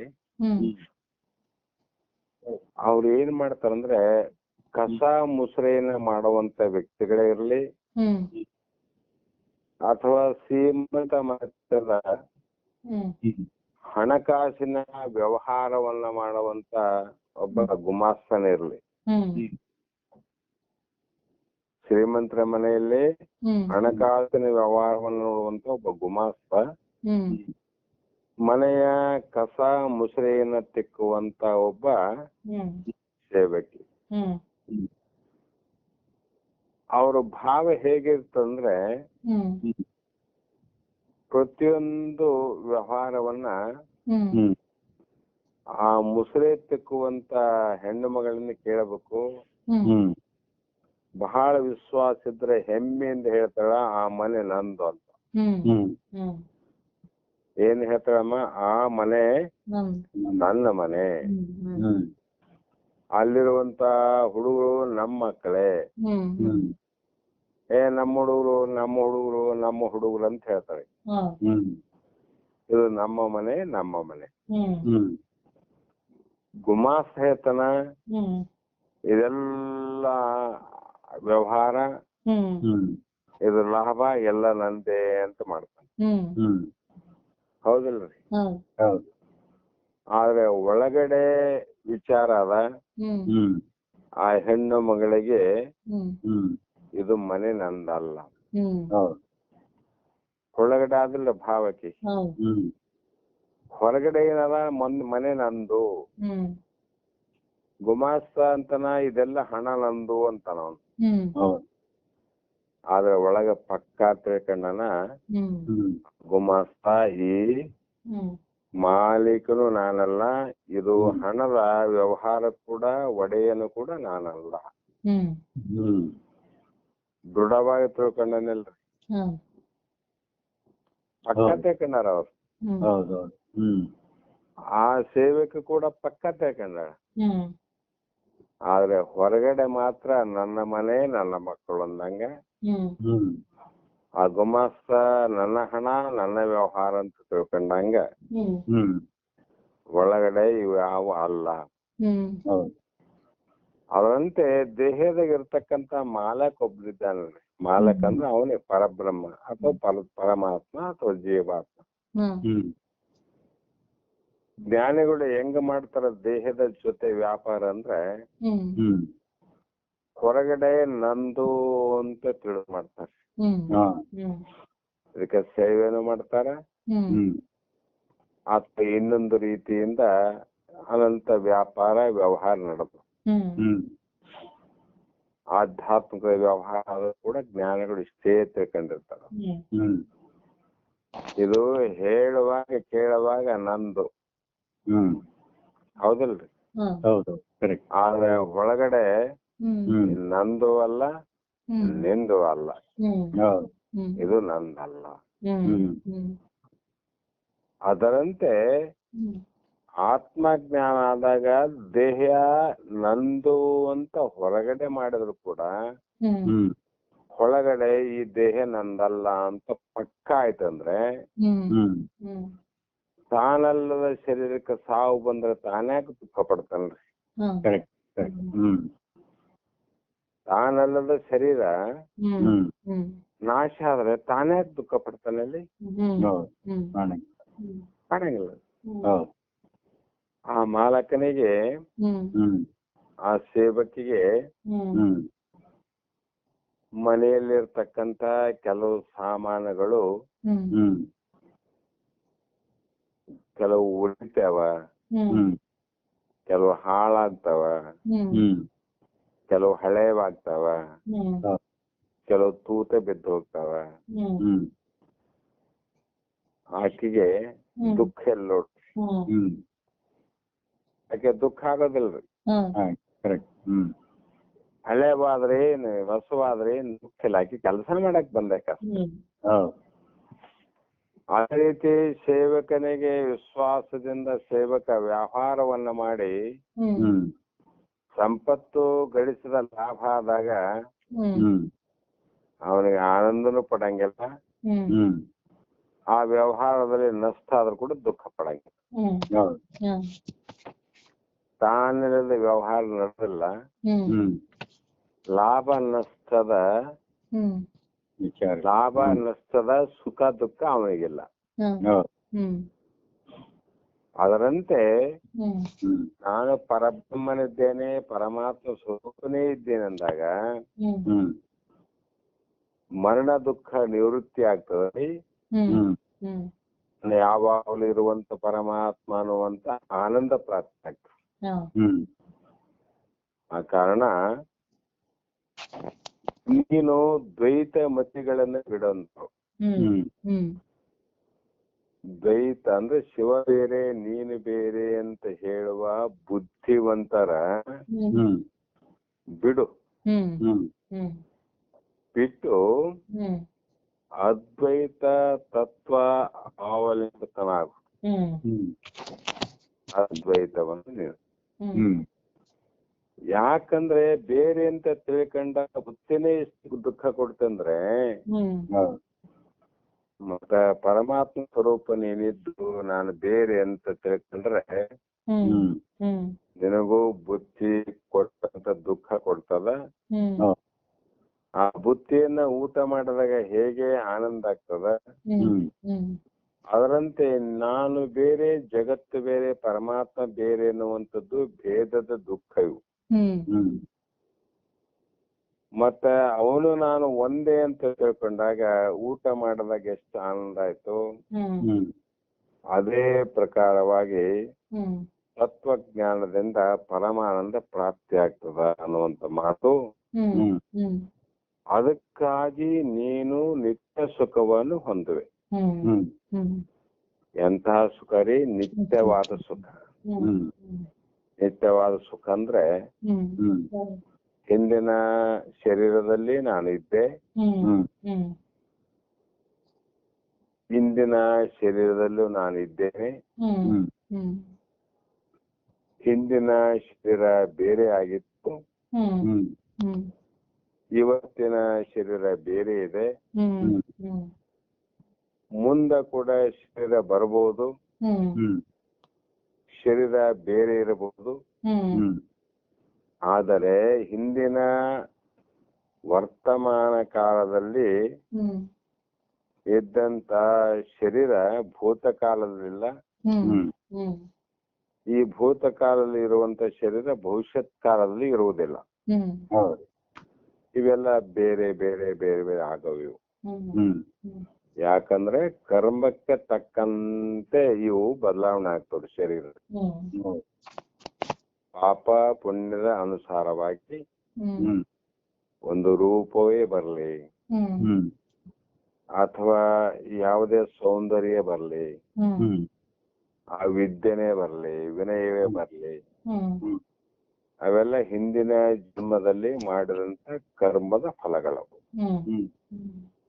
ನಾನು ಮಾತ್ರ ಹಿಂದಿನ ಶರೀರದಲ್ಲಿ ಇದ್ದೆ, ಈಗಿನ ಶರೀರದಲ್ಲಿ ಇರುವವನೇ, ಮುಂದಿನ ಶರೀರ ಬಂದ್ರು ಕೂಡ ನಾನು ಇರುವವನೇ ಅಂತ ಜ್ಞಾನ ಆಗೋಣ. ಯಾಕಂದ್ರೆ ನಾವು ಶರೀರ, ಹಿಂದಿನ ಶರೀರ ಬೇರೆ ಅದ, ಈಗಿನ ಶರೀರ ಬೇರೆ ಅದ, ಮುಂದಿನ ಶರೀರ ಬೇರೆ ಇರ್ಬೋದು.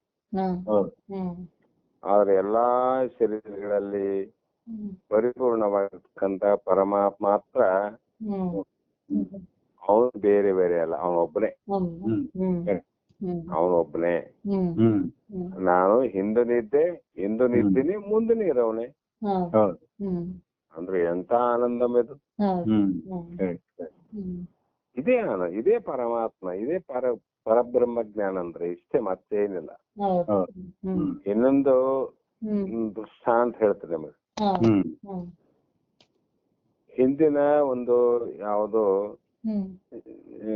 ಮುತ್ತೆ ಕಟ್ಟಿಸಿದಂತ, ತಾತ ಕಟ್ಟಿಸಿದಂತ ಹಳೆ ಮನೆ ಇತ್ತು. ಬಹಳ ದಿನ ಆದ್ಮೇಲೆ ಆ ಮಗ ಏನ್ ಮಾಡದಂದ್ರೆ ಆ ಮನೆಯನ್ನ ಕೆಡವಿ ಮತ್ತೊಂದು ಅದೇ ಜಾಗದಲ್ಲಿ ಮನೆ ಕಟ್ಟಿದ. ಅದೊಂದು 100 ವರ್ಷ ಆದ್ಮೇಲೆ ಮೊಮ್ಮಗನಿಗೆ ಏನಿಸ್ತು ಅಂದ್ರೆ, ನಮ್ಮ ಅಪ್ಪ ಆಮೇಲೆ ತಾತನ ಕಾಲ ಕಟ್ಟಿದಂತ ಮನೆ ರೀ, ಅವೆಲ್ಲ ಹಳೆ ಮಾಡಲ್ಗಳು ಈ ಹೊಸ ಮಾಡಲ್ ಕಟ್ಸೋಣ ಅಂತೇಳಿ ಆ ತಾತ ಕಟ್ಟಿದ ಮನೆಯನ್ನ ಕೇಳೀವಿ, ಮಗ ಕಟ್ಟಿದ್ದ. ಆ ಮಗ ಕಟ್ಟಿದ ಮನೆಯನ್ನ ಈ ಮೊಮ್ಮಗ ಕೆಡಿ ಒಂದು ಕಟ್ಟಿದ ಸುಂದರವಾದ ಮನೆ. ತಾತನ ಕಾಲದಲ್ಲಿದ್ದಂತ ಮನೆ ಮಗ ಕೆಟ್ಟಿದಾಗಿಲ್ಲ, ಮಗ ಕೆಡವಿ ಕೆಟ್ಟಿದಂತ ಮನೆ ಮೊಮ್ಮಗನ ಕಾಲದಲ್ಲಿ ಇಲ್ಲ. ಆದ್ರೆ 3 ಕಾಲದಲ್ಲಿ ಮಾತ್ರ ಕಟ್ಟಿದ ಬೈಲು ಮಾತ್ರ ಹಂಗೆ ಇತ್ತು ನೋಡು. ಆ ಬೈಲು ಮುತ್ತನ ಕಾಲದಲ್ಲಿತ್ತು, ತಾತನ ಕಾಲದಲ್ಲಿ ಇದೆ, ಮೊಮ್ಮಗನ ಕಾಲದಲ್ಲಿ ಇದೆ. ಯಾಕಂದ್ರೆ ಬೈಲು ಸತ್ಯ, ಮನೆ ಮಿಥ್ಯ. ಯಾಕೆ ಮಿಥ್ಯ ಆಯ್ತು ಅಂದ್ರೆ ಅದಕ್ಕೆ ಆಕಾರ ಬಂತಲ್ಲ. ಮನೆಗೆ ಆಕಾರ ಇದೆ, ಬೈಲು ನಿರಾಕಾರ ಇದೆ. ಬೈಲಿನ ಕೆಡಿ ಬೈಲಿನ ಕಟ್ಟಕ್ ಬರೋದಿಲ್ಲ. ಬೈಲಲ್ಲಿ ಹುಟ್ಟಿದಂತ ಮನೆಯನ್ನ ಕೆಡವಲಿಕ್ಕೆ ಬರ್ತದೆ, ಕಟ್ಲಿಕ್ಕೆ ಬರ್ತದೆ. ಆದ್ರೆ ಬೈಲನ್ನ ಕೆಡವಕ್ಕೂ ಬರೋದಿಲ್ಲ, ಕಟ್ಲಿಕ್ಕೆ ಬರೋದಿಲ್ಲ. ಯಾಕಂದ್ರೆ ಅದು ನಿತ್ಯವಾದ ವಸ್ತು, 3 ಕಾಲದಲ್ಲಿ ಇರುವ ವಸ್ತು. ಅದು ನಿರಾಕಾರ ವಸ್ತು, ಕಣ್ಣಿಗೆ ಕಾಣಲಾರದಂತ ವಸ್ತು. ಅರ್ಥಾತ್ ನಾವೇನ್ ತಿಳ್ಬೇಕಂದ್ರೆ ದೃಷ್ಟಿಂತ ಅನ್ನಷ್ಟ. ಜಗತ್ತಿನಲ್ಲಿ ಕಣ್ಣಿಗೆ ಏನೇನು ಕಾಣುತ್ತದೆಯೋ ಅದಕ್ಕೆಲ್ಲ ನಾಶತ್ವ ಉಂಟು. ಆಕಾರಕ್ಕೇನಂದ್ರೆ ವಿಕಾರದ, ವಿಕಾರ ಇದ್ದಲ್ಲಿ ನಾಶ ಅನ್ನ.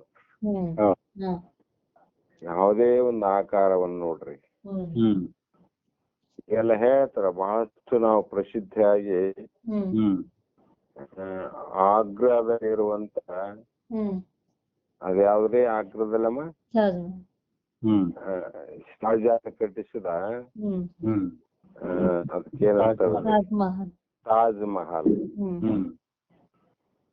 ತಾಜ್ ಮಹಲ್ ಕಟ್ಟಿಸ್ಯಾರ. ಎಷ್ಟೋ ಜನ ನಾವ್ ನೋಡ್ಲಿಕ್ ಹೋಗ್ತೀವಲ್ರಿ, ನೋಡ್ಲಿಕ್ ಹೋಗ್ತೀವಿ, ನೋಡ್ತೀವಿ, ಮುಂದನ ನೋಡ್ತಾರ. ಆದ್ರೆ ಈಗಾಗಲೇ ಉತ್ತರ ಪ್ರದೇಶದ ಸರ್ಕಾರ ಅದು ತಾಜ್ ಮಹಲ್ಗೆ ಸ್ವಲ್ಪ ಧಕ್ಕೆ ಆಗಿದೆ ಅಂತ ಹೇಳಿ ಕೃತಕವಾದ ಲೇಪನವನ್ನು ಮಾಡ್ಲಿಕ್ಕೆ. ಯಾಕಂದ್ರೆ ಬಹಳ ವರ್ಷ ಇರಕ್ ಬರಂಗಿಲ್ಲ. ನಮ್ 1000 ವರ್ಷ ಇರ್ಲಿ, 1500 ವರ್ಷ ಇರ್ಲಿ, 2000 ವರ್ಷ ಇರ್ಲಿ, 100 ವರ್ಷ ಇರ್ಲಿ, 50 ವರ್ಷ ಇರ್ಲಿ, ಅದು ಯಾವ ಆಕಾರ ಆಗಿದೆ ಅಂದ್ಮೇಲೆ ಅದು ನಾಶ ಆಗ್ಲೇಬೇಕಂತ. ಅದಕ್ಕೆ ನಮ್ಮ ದೇಹ ಆಕಾರ ಆಗದಂದ್ಮೇಲೆ ಇದು ನಾಶ ಆಗ್ಬೇಕಲ್ಲ, ಆಗ್ಲೇಬೇಕಲ್ಲ. ಆದ್ರೆ ಈ ಅದ್ವೈತ ಜ್ಞಾನದಿಂದ ಏನಾಯ್ತು ಅಂದ್ರೆ ಇದು ಸರ್ವಾತ್ಮಕ ಬಹುದೇ. ನೀನು ಬ್ರಹ್ಮ ಸ್ವರೂಪನಿದ್ದಿ, ಸತ್ಯಿತ್ತು ನಿತ್ಯ ಆನಂದ ಪರಿಪೂರ್ಣವಾದ ಪರಬ್ರಹ್ಮನೇ ನೀನಿದ್ದಿ. ಅನಿತ್ಯ, ಅಸತ್ಯ, ದುಃಖ, ಖಂಡಿತ, ಅಪೂರ್ಣವಾದಂತ ಈ ಜಗತ್ತು ಅಥವಾ ದೇಹ ನೀನಲ್ಲ, ನಾನಲ್ಲ ಅಂದಾಗ ನಾವ್ ಏನಾಗ್ತದಂದ್ರೆ ನಿತ್ಯ ಸುಖವನ್ನು ಹೊಂದುವೆ. ಹಿಂದೆ ಇದ್ದನು ನಾನು ಸುಖವಾಗಿದ್ದೆ, ಇಂದನು ಕೂಡ ಸುಖನೇ. ನಮ್ಮ ಇದಕ್ಕೇನ್ ಬೇಕಾಗ ಸುಖವಾಗಿರಕ್ಕೆ ಇಲ್ಲ. ಆ ಕಾರಣದಿಂದ ದ್ವೈತದಿ ದುಃಖ ಅದ್ವೈತದಿ ಸೌಖ್ಯ ಎಂದ ಹೇಳಿದ್ದನ್ನ ಹೇಳ್ತಾರ ನಮ್ಮವ್ರು. 2ರಿಂದ ದುಃಖ, 1ರಿಂದ ಸುಖ. ಸಂಜಾತ ಒಪ್ಪುದು ಅದರಿಂದ. ದುಃಖ ನಿವೃತ್ತಿಯಾಗಿ ಆನಂದ ಪ್ರಾಪ್ತಿ ಆಗ್ಬೇಕಾಗಿದ್ರೆ ಆ ಪರಮಾತ್ಮ ಜೀವಾತ್ಮ ಒಬ್ಬನೇ ಅಂತ ತಿಳ್ಕೊಂಡ್ರೆ ಆನಂದ, ಇಲ್ಲಂದ್ರೆ ದುಃಖ. ಅದಕ್ಕೆ ದ್ವೈತವಂ ನೀಗಿ ಅದ್ವೈತವಂ ಹೊಂದು. ಇಲ್ಲಿವರೆಗೂ ಕೇಳಿದಂತ ಮಾಡಿದಂತ ವಿಚಾರಗಳನ್ನ ಬಿಟ್ಟು ಈಗ ಅದ್ವೈತವನ ಪರಬ್ರಹ್ಮನೇ ನೀನಿದ್ದಿ, ಪರಮಾತ್ಮನೇ ನೀನಿದ್ದಿ ಅಂತ ಹೇಳುವಂತ ಅನುಭವಕ್ಕೆ ತಂದು ಕೊಡ್ತಕ್ಕಂತ ಅದ್ವೈತವನ್ನೇ ಕೊಡು ಅಂದ್ರೆ ಅದ್ವೈತ ಮಾರ್ಗವನ್ನೇ ಹಿಡಿ. ಕೇಳ ಬಾಲಕನೇ ಅಂದ್ರು. ಯಾಕೆ ಹೇಳ್ತೀನಿ ಮಾತು ಅಂದ್ರೆ, ನಿನಗೆ ನಿಜ ಸೌಖ್ಯ ಒಪ್ಪದು ತಪ್ಪದು. ನಿಜವಾದ ಪರಮಾನಂದ ಆಗ್ತದೆ, ಇದು ಎಂದೂ ತಪ್ಪೋದಿಲ್ಲ. ಅದಕ್ಕೆ ಹೇಗೆ ಅಂದ್ರೆ ದ್ವೈತವೆಂಬ ಬುದ್ಧಿ ಸುಖಿಚ್ಛೆ ಪ್ರತಿಕನೆಗೆ ದಾರಿ ಹೋಗೋನಿಗೆ ಓತು ದುಃಖ ನೀಡುವುದು ಚೆನ್ನಾಗಿ ದುಃಖ ಕೊಡ್ತದಂತ.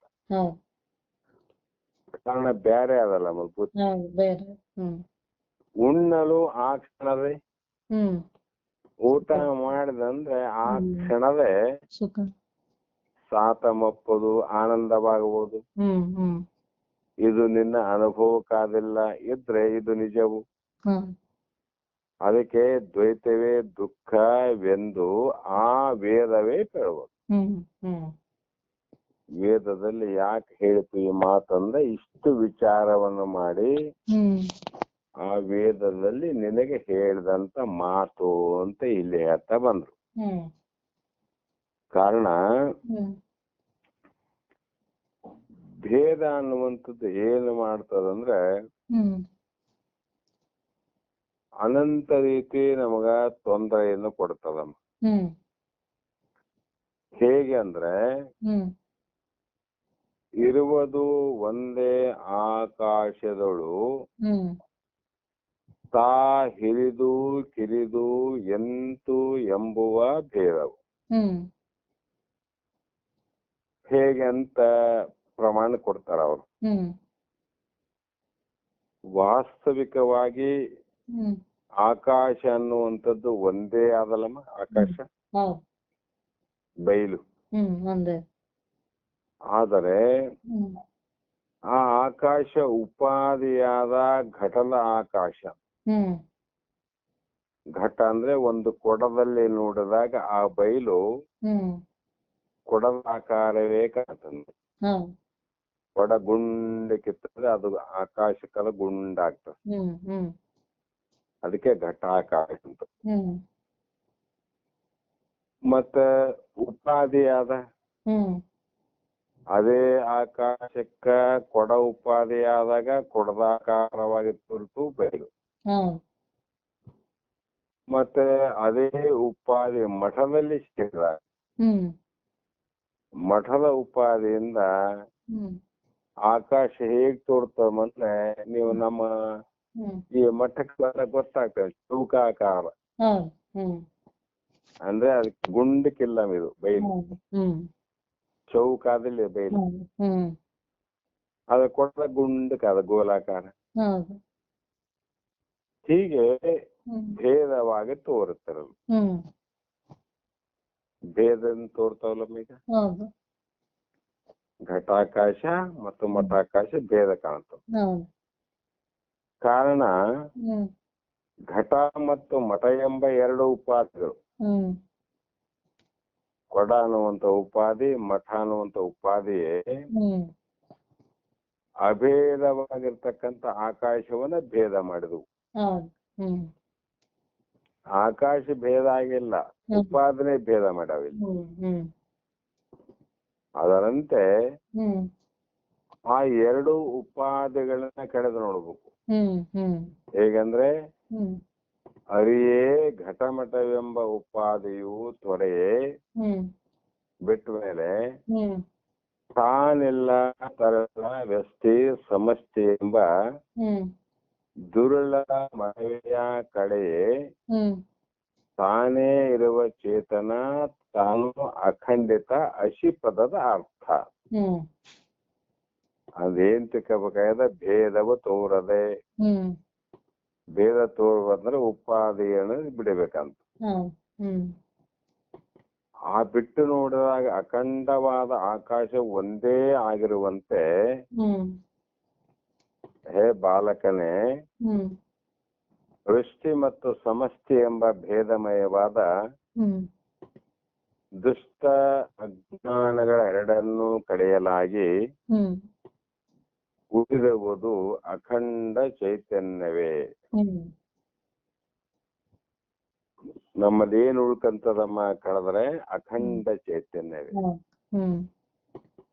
ಅದು ಅಖಂಡವಾದ ಚೈತನ್ಯ ಅಂದ್ರೆ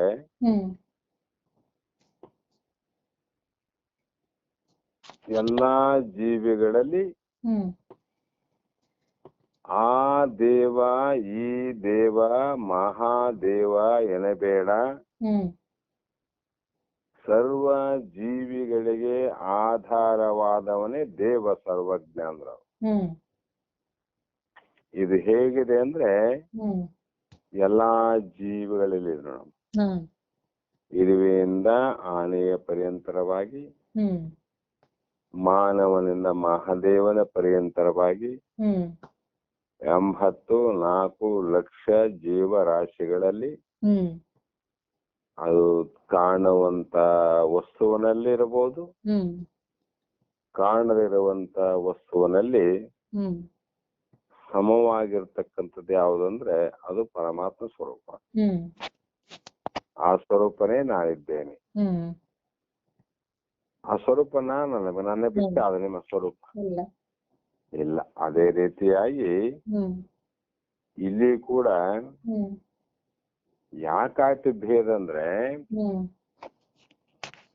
ಭೇದ ತಾನಜ್ಞಾನ ಮಾಡದ ಖೇದವಲ್ಲದೆ ಬೇರೆ ಇಲ್ಲವು. ಶೋಧಿಸಲು ಸುಖಮಯದ ತತ್ವವು ತಾನೇ ಪರಿಪೂರ್ಣ.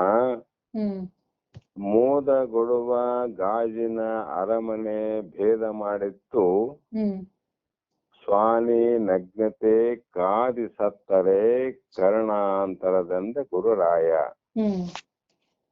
ಗುರುಗಳು ಏನ್ ಮಾಡಿದ್ರು ಅಂದ್ರೆ, ಭೇದ ಯಾಕಾಯ್ತು ಅಂದ್ರೆ ಅಜ್ಞಾನವೇ ಶಿವನನ್ನೇ ನಮಗ ಭೇದ ಮಾಡಿದ ಕಾರಣ ಅಜ್ಞಾನ ಅಂತ.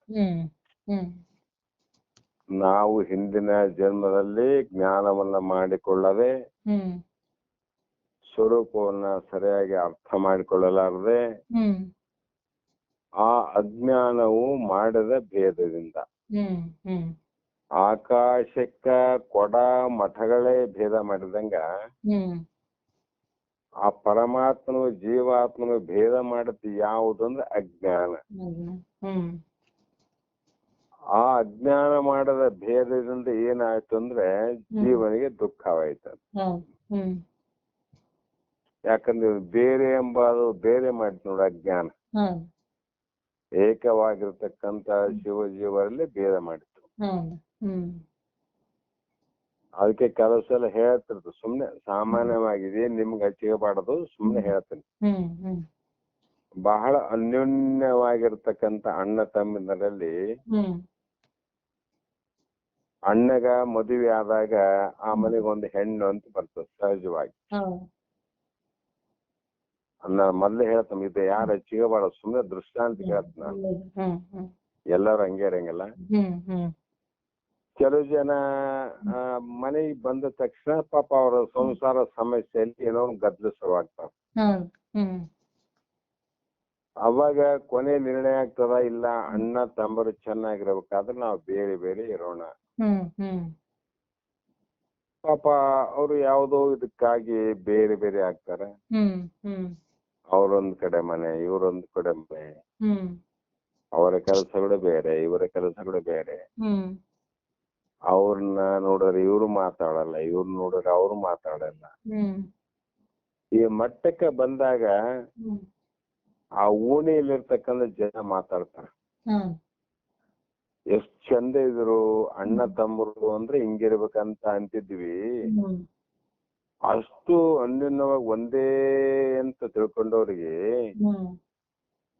ಅದು ಬಂತು ನೋಡಿ ಹೆಣ್ಣು ಬಂದ ಮೇಲೆ ಇಬ್ಬರನ್ನ ಬ್ಯಾರೆ ಮಾಡ್ತಂತ ಅನ್ನಂಗಿಲ್ಲಮ್ಮ. ಆ ಹೆಣ್ಮಗಳು ಬಂದ್ಮೇಲೆ ಆ ಮನೇನೆ ಬ್ಯಾರೆ ಆಯ್ತು ನೋಡಪ್ಪ, ಮನೇನೆ ಮುರಿದೋಯ್ತು ಅಂತ. ಅದೇ ನಾನು ಯಾಕೆ ಹೇಳ್ತೇನೆ, ದೃಷ್ಟಾಂತಕ್ಕಾಗಿ. ಎಲ್ಲರೂ ಹಂಗೆ ಇರಂಗಿಲ್ಲ ಹೆಣ್ಮಕ್ಳು. ಅವಾಗ ಹ್ಮ್ ಅದರಂತೆ ಶಿವಜಿಯವರು ಬಹಳ ಅನ್ಯೋನ್ಯವಾಗಿದ್ರು. ಇವ್ರು ಶಿವನ್ ಬಿಟ್ಟು ಜೀವ ಇಲ್ಲ, ಜೀವನ್ ಬಿಟ್ಟು ಶಿವ ಇಲ್ಲ. ಹ್ಮ್ ಹ್ಮ್ ಇಬ್ರು ಒಂದೇ, ದೇಹ ಎರಡಾದ್ರೂ ಕೂಡ ಹ್ಮ್ ಭಾವ ಒಂದೇ ಅನ್ನುವಂತ ಅಣ್ಣ ತಮ್ಮರನ್ನ ಬೇರೆ ಮಾಡಿದ್ದು ಒಂದು ಹೆಣ್ಣು. ಹ್ಮ್ ಅದರಂತೆ ಬೇರೆ ಇಲ್ಲದಂತ ಶಿವ ಜೀವರನ್ನ ಹ್ಮ್ ಬೇರೆ ಮಾಡಿದ್ದು ಯಾವುದು ಅಂದ್ರೆ ಇದೇ ಅಜ್ಞಾನ ಅಥವಾ ಮಾಯೆ. ಮಾಯೆ ಇದನ್ನ ಈ ರೀತಿಯಾಗಿ ಬೇರೆ ಆದಕ್ಕೆ ದುಃಖ ಆಯ್ತೀವಿ ನಾ ವಿಚಾರಿಸಿ ನೋಡಲು. ಹೆಂಗೆ ವಿಚಾರ ಮಾಡೋದಮ್ಮ? ಗುರುಮುಖದಿಂದಲೇ ವಿಚಾರ ಮಾಡಬೇಕು. ಪರಿಪೂರ್ಣವಾದ ಪರತತ್ವ ಸುಖಮಯವೇ ನಾನಾಗೇನೆ ಅಂತ. ಪರಿಪೂರ್ಣವಾಗಿರ್ತಕ್ಕಂಥ ವಸ್ತು ಯಾವುದು ಅಂದ್ರೆ ಆ ಪರಮಾತ್ಮ ಅಥವಾ ಪರಬ್ರಹ್ಮ. ಆ ಪರಬ್ರಹ್ಮನಲ್ಲೇ ನಾನು ಸುಖ ಅಂದ್ರೆ ಆನಂದಮಯನೇ ಆಗಿದ್ದೇನೆ. ದುಃಖ ಇಲ್ಲೇ ಇಲ್ಲ ನಮಗದು. ಯಾವ ಶರೀರ ದುಃಖ ಶರೀರಕ್ಕೆ ಸಂಬಂಧ. ಹಸಿವು ತೃಷಿಯ ದುಃಖ ಅದಕ್ಕೆ ಪ್ರಾಣಕ್ಕೆ ಸಂಬಂಧ. ಶೋಕ ಮೋಹ ಅನ್ನೋದು ಮನಸ್ಸಿಗೆ ಸಂಬಂಧ. ಏನೇನ್ ನೋಡ್ತದ ಕಣ್ಣಿಗೆ ಸಂಬಂಧ, ಕೇಳ್ತದ ಕಿವಿಗೆ ಸಂಬಂಧ, ಮುಟ್ತದ ಚರ್ಮಕ್ಕೆ ಸಂಬಂಧ. ತನಗೇನ್ ಸಂಬಂಧ? ಏನ್ ಸಂಬಂಧ ಇಲ್ಲ ಅಂತ. ಅದಕ್ಕೆ ಉದಾಹರಣೆ ಏನಂದ್ರೆ ಸುಖಮಯವಾದ ತತ್ವವು ತಾನೇ ಪರಿಪೂರ್ಣ ಮೋದಗೊಡುವ ಗಾಜಿನ ಅರಮನೆ ಭೇದ ಮಾಡಿತು. ಗಾಜಿನ ಅರಮನೆ ದೃಷ್ಟಾಂತ ಏನಂದ್ರೆ ಒಬ್ಬ ರಾಜ ಇದ್ದಮ್ಮ. ರಾಜ ಏನ್ ಮಾಡದಂದ್ರೆ ಅರಮನೆ ತುಂಬಾ ಅಲ್ಲಲ್ಲಿ ಕನ್ನಡಿಗಳನ್ನ ಹಾಕಿದ. ಕಾರಣ ವಿನೋದಕ್ಕಾಗಿ ಅಂತ ಹಾಕಿ ಆ ಕನ್ನಡಿಯ ಮಧ್ಯದ ಅರಮನೆಯಲ್ಲಿ ಕುಂತಾಗ ಎಲ್ಲಾ ಕನ್ನಡಿಯಲ್ಲಿ ರಾಜ ಕಾಣ್ತಿದ್ದ. ಎಲ್ಲಾ ಕನ್ನಡಿಯಲ್ಲಿ ರಾಜರು. ಎಷ್ಟು ಕನ್ನಡಿಗಳವ ಅಷ್ಟು ಮಂದಿ ರಾಜರು ಕಾಣ್ತದ. ಆದ್ರೆ ರಾಜ ತಿಳ್ಕಣ್ಣನ ಇಷ್ಟು ಮಂದಿ ಕಂಡ್ರು ಕೂಡ ನಾನು ಒಬ್ಬನೇ ಅಂತ ತಿಳ್ಕಣ್ಣ. ಹೌದಿಲ್ಲ? ಅಷ್ಟು ಮಂದಿ ತೋರಕತ್ತಾರ ಇಲ್ಲಂತ, ತಾನೊಬ್ಬನೇ ಅಷ್ಟು ಮಂದಿಯಾಗಿ ತೋರ್ತಾನ. ಅವ್ರು ಎಷ್ಟೇ ಮಂದಿ ಆಗಿ ತೋರಿದ್ರು ಕೂಡ ಒಳಗ್ ತಿಳ್ಕೊಂಡಾನ ನಾನು ಒಬ್ಬನೇ ಅಂತ ತಿಳ್ಕೊಂಡ ರಾಜ. ಕಾರಣ ಒಬ್ಬನನ್ನೇ ಸಹಸ್ರವಾಗಿ ನೋಡುವಂಥದ್ದು ಆನಂದಕ್ಕಾಗಿ, ಸುಮ್ನೆ ಖುಷಿ ಪಡೋಕ. ಅವನ ನೋಡ್ತಿದ್ದ, ಸಂತೋಷ ಪಡ್ತಿದ್ದ. ಆದ್ರೆ ಒಂದ್ಸಲ ಇದನ್ನ ಹೇಳಿ ನಾನು, ರಾಜ ಇಲ್ದಾಗ ಆ ಒಂದು ರಾಜ ಸಾಕಿದ ನಾಯಿ ಅರಮನೆಗೆ ಹೋಗ್ತದಮ್ಮ. ಎಂದೂ ಬಿಟ್ಟಿರಂಗಿಲ್ಲ, ಅವತ್ತು ಯಾವ್ದೋ ಕಾರಣ ಕೊಯ್ತದ.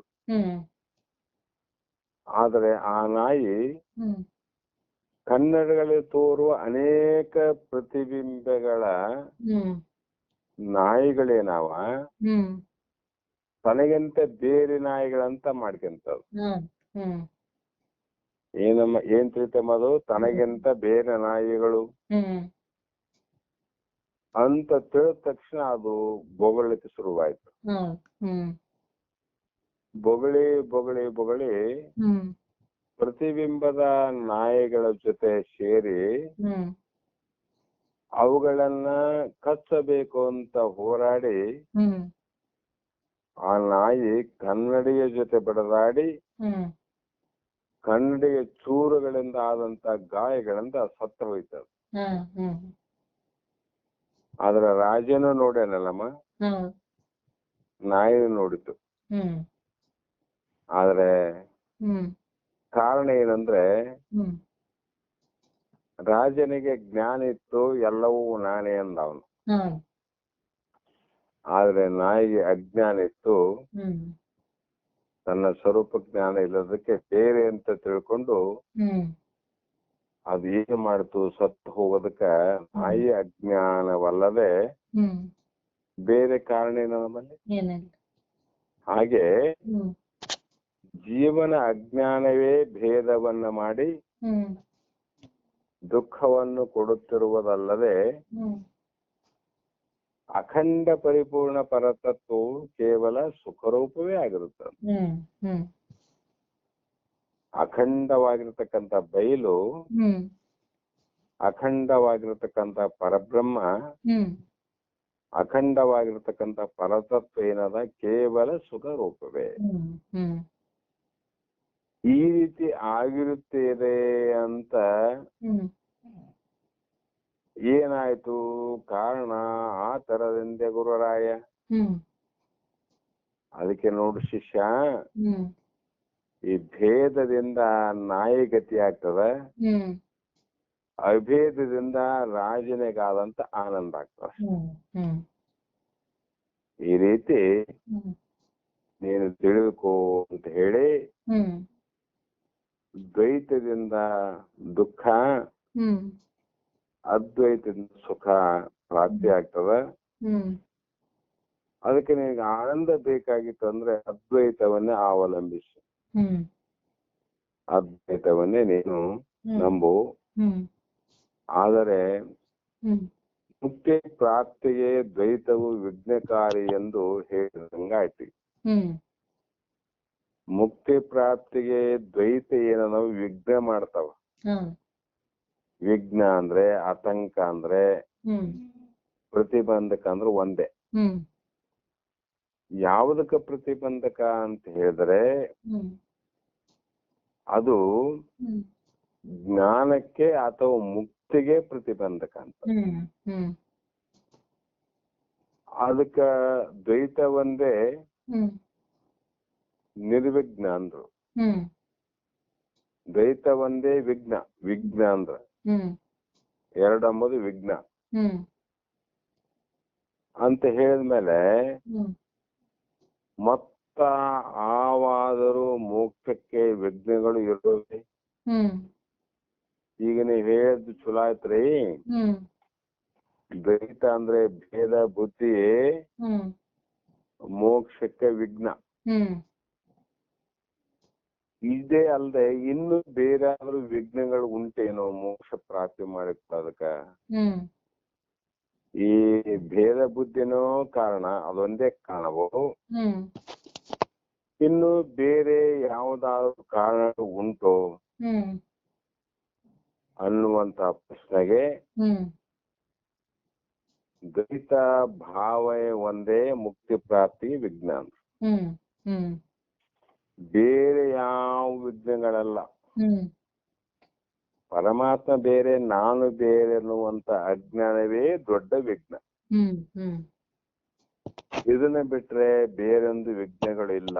ಹ್ಮ್ ಈ ರೀತಿ ಹ್ಮ್ ದ್ವೈತ ಭಾವದಲ್ಲಿ ಹ್ಮ್ ಇಹ ಮತ್ತು ಪರ ಸುಖಗಳ ಆಂಕ್ಷೆಯಿಂದ ಅಂದ್ರೆ ಅಪೇಕ್ಷೆಯಿಂದ ಹ್ಮ್ ಎರಡು ರೀತಿ ವಿಘ್ನಗಳಾವ. ಹ್ಮ್ ಆ ವಿಘ್ನಗಳು ಹ್ಮ್ ಹೇಗೆ ಅವ, ಹ್ಮ್ ಯಾವ ರೀತಿ ಇರ್ತಾವ, ಹ್ಮ್ ಯಾವ ಭಾವದಿಂದ ಕೂಡಿರುತ್ತವೆ ಅಂತಕ್ಕಂಥ ವಿಚಾರವನ್ನ ಹ್ಮ್ ಈ ಮುಂದಿನ ಶ್ಲೋಕದಲ್ಲಿ ಹೇಳ್ತಾರಮ್ಮ. ಹ್ಮ್ ಹ್ಮ್ ಈ ಟೈಮ್ 11:40. ಬಾಳ ಚಲೋ ಆಗಿದೆ.